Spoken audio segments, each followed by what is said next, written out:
Why do we cheat? And why do happy people cheat? And when we say infidelity, what exactly do we mean? Is it a hookup, a love story, paid sex, a chat room, a massage with happy endings? Why do we think that men cheat out of boredom and fear of intimacy, but women cheat out of loneliness and hunger for intimacy? And is an affair always the end of a relationship? For the past 10 years, I have traveled the globe and worked extensively with hundreds of couples who have been shattered by infidelity. There is one simple act of transgression that can rob a couple from their relationship, their happiness, and their very identity: an affair. And yet, this extremely common act is so poorly understood. So this talk is for anyone who has ever loved. Adultery has existed since marriage was invented, and so too the taboo against it. In fact, infidelity has a tenacity that marriage can only envy. So much so that this is the only commandment that is repeated twice in the Bible. Once for doing it, and once just for thinking about it. So how do we reconcile what is universally forbidden, yet universally practiced? Now, throughout history, men practically had a license to cheat with little consequence, and supported by a host of biological and evolutionary theories that justified their need to roam. So the double standard is as old as adultery itself. But who knows what's really going on under the sheets there, right? Because when it comes to sex, the pressure for men is to boast and to exaggerate. But the pressure for women is to hide, minimize, and deny. Which isn't surprising when you consider that there are still 9 countries where women can be killed for straying. Now, monogamy used to be one person for life. Today, monogamy is one person at a time.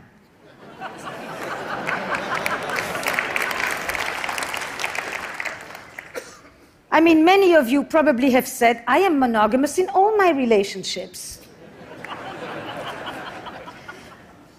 We used to marry and had sex for the first time, but now we marry and we stop having sex with others.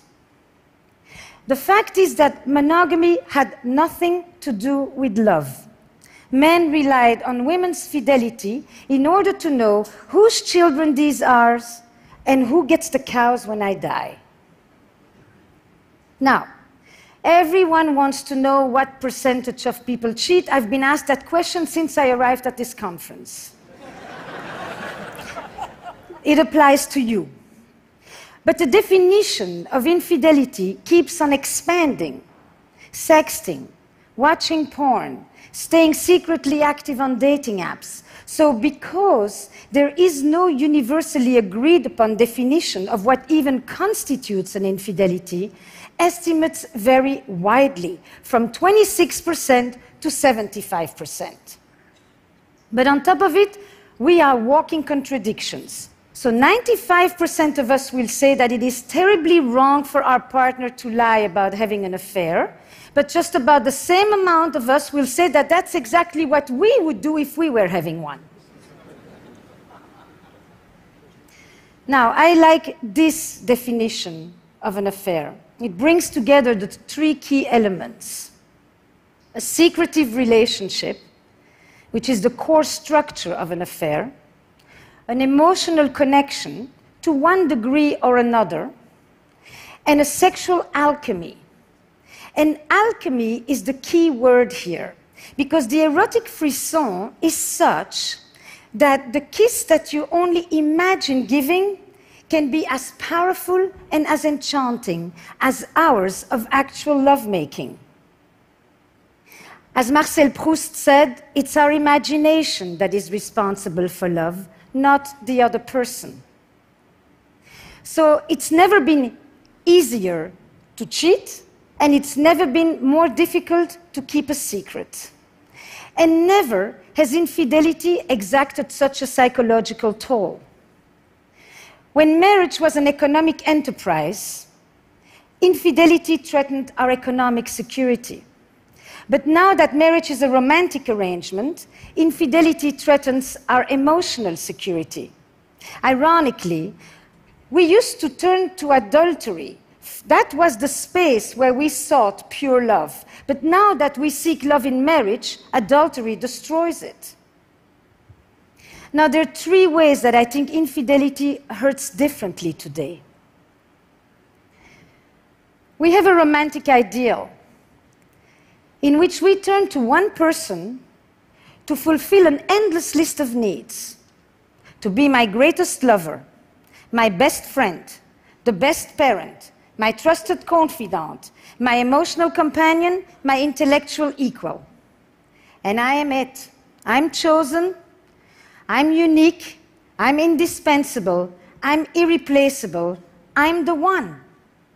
And infidelity tells me I'm not. It is the ultimate betrayal. Infidelity shatters the grand ambition of love. But if throughout history, infidelity has always been painful, today it is often traumatic because it threatens our sense of self. So my patient Fernando, he's plagued. He goes on. I thought I knew my life. I thought I knew who you were, who we were as a couple, who I was. Now I question everything. Infidelity, a violation of trust, a crisis of identity. Can I ever trust you again, he asks. Can I ever trust anyone again? And this is also what my patient Heather is telling me when she's talking to me about her story with Nick, married, 2 kids. Nick just left on a business trip. And Heather is playing on his iPad with the boys when she sees a message appear on the screen. Can't wait to see you. Strange, she thinks, we just saw each other. And then another message. Can't wait to hold you in my arms. And Heather realizes these are not for her. She also tells me that her father had affairs, but her mother, she found one little receipt in the pocket and a little bit of lipstick on the collar. Heather, she goes digging, and she finds hundreds of messages and photos exchanged and desires expressed. The vivid details of Nick's 2-year affair unfold in front of her in real time. And it made me think, affairs in the digital age, a death by 1,000 cuts. But then we have another paradox that we're dealing with these days. Because of this romantic ideal, we are relying on our partner's fidelity with a unique fervor. But we also have never been more inclined to stray. And not because we have new desires today, but because we live in an era where we feel that we are entitled to pursue our desires. Because this is the culture where I deserve to be happy. And if we used to divorce because we were unhappy, today we divorce because we could be happier. And if divorce carried all the shame, today choosing to stay when you can leave is the new shame. So Heather, she can't talk to her friends because she's afraid that they will judge her for still loving Nick. And everywhere she turns, she gets the same advice. Leave him. Throw the dog on the curb. And if the situation was reversed, Nick would be in the same situation. Staying is the new shame. So if we can divorce, why do we still have affairs? Now, the typical assumption is that if someone cheats, either there's something wrong in your relationship or wrong with you. But millions of people can't all be pathological. The logic goes like this. If you have everything you need at home, then there is no need to go looking elsewhere. assuming that there is such a thing as a perfect marriage that will inoculate us against wanderlust. But what if passion has a finite shelf life? What if there are things that even a good relationship can never provide? If even happy people cheat, what is it about? The vast majority of people that I actually work with are not at all chronic philanderers. They are often people who are deeply monogamous in their beliefs, and at least for their partner. But they find themselves in a conflict between their values and their behavior.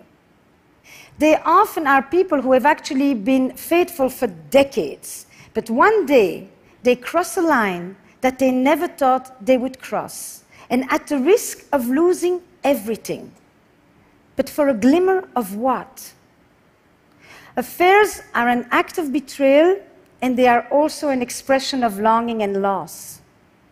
At the heart of an affair, you will often find a longing and a yearning for an emotional connection, for novelty, for freedom, for autonomy, for sexual intensity, a wish to recapture lost parts of ourselves, or an attempt to bring back vitality in the face of loss and tragedy.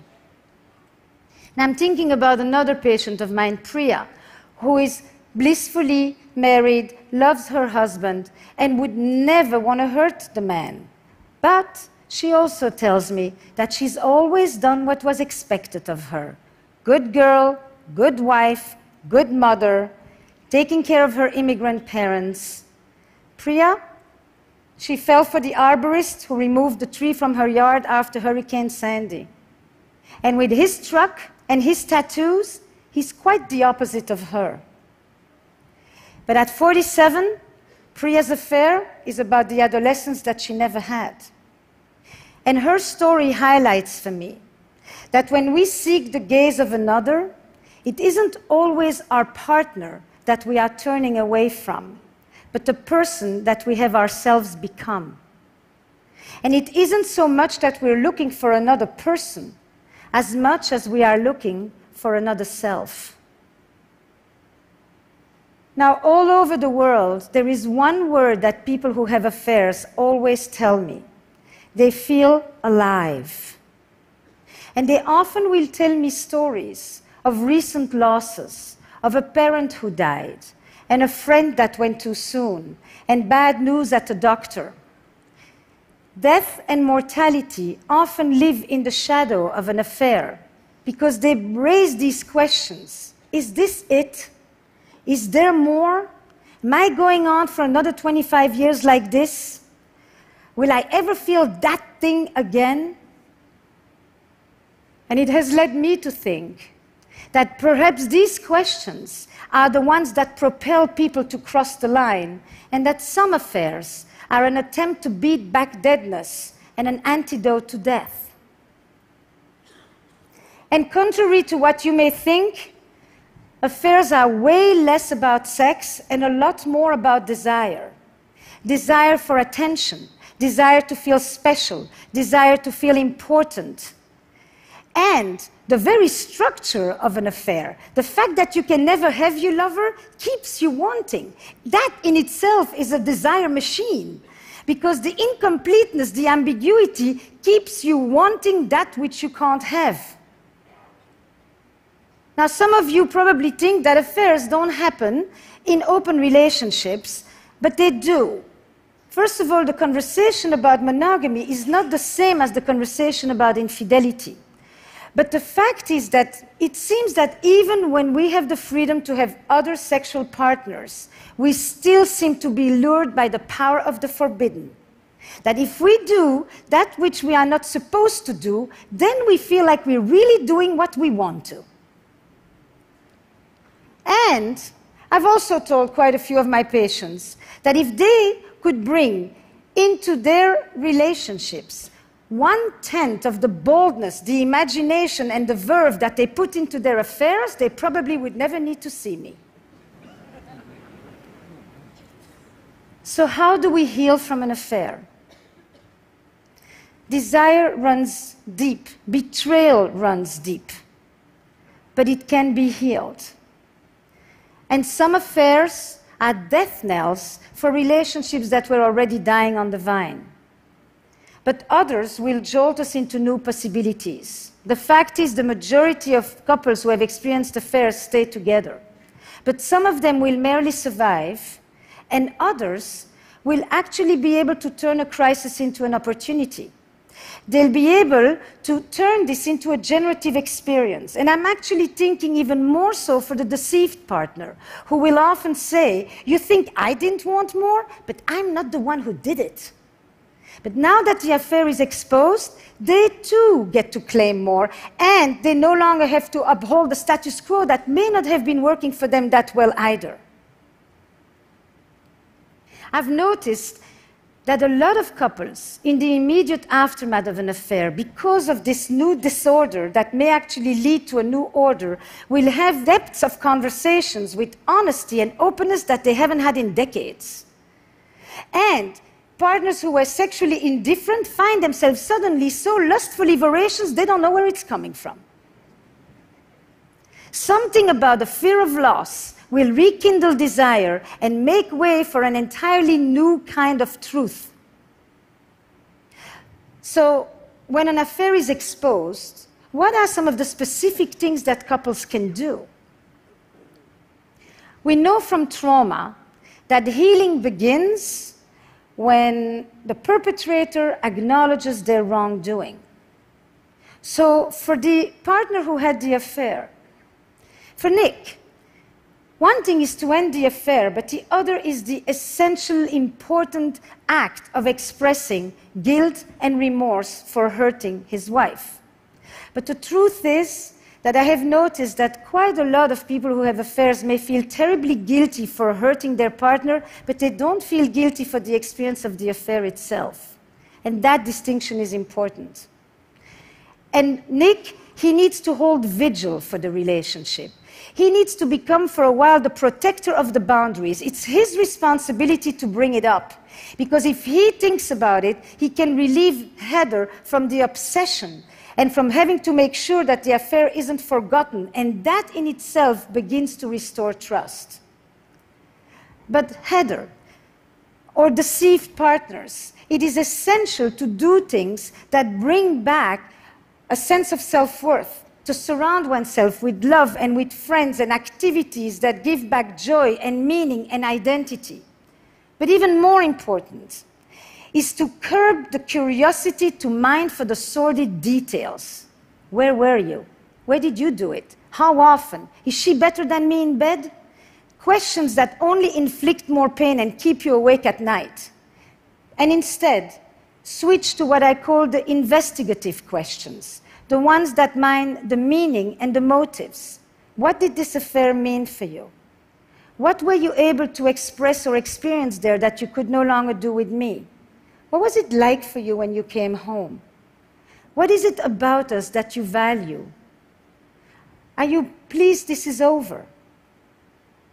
Every affair will redefine a relationship, and every couple will determine what the legacy of the affair will be. But affairs are here to stay, and they're not going away. And the dilemmas of love and desire, they don't yield just simple answers of black and white and good and bad and victim and perpetrator. Betrayal in a relationship comes in many forms. There are many ways that we betray our partner, with contempt, with neglect, with indifference, with violence. Sexual betrayal is only one way to hurt a partner. In other words, the victim of an affair is not always the victim of the marriage. Now, you've listened to me, and I know what you're thinking. She has a French accent. She must be pro-affair.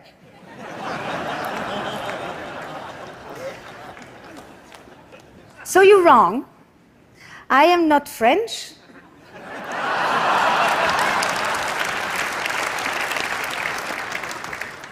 And I'm not pro-affair. But because I think that good can come out of an affair, I have often been asked this very strange question: would I ever recommend it? Now, I would no more recommend you to have an affair than I would recommend you to have cancer. And yet we know that people who have been ill often talk about how their illness has yielded them a new perspective. The main question that I've been asked since I arrived at this conference when I say I do a talk about infidelity is for or against? I said yes. I look at affairs from a dual perspective. Hurt and betrayal on one side, growth and self-discovery on the other. What it did to you and what it meant for me. And so when a couple comes to me in the aftermath of an affair that has been revealed, I will often tell them this: today in the West, most of us are going to have 2 or 3 relationships or marriages. And some of us are going to do it with the same person. Your first marriage is over. Would you like to create a second one together? Thank you.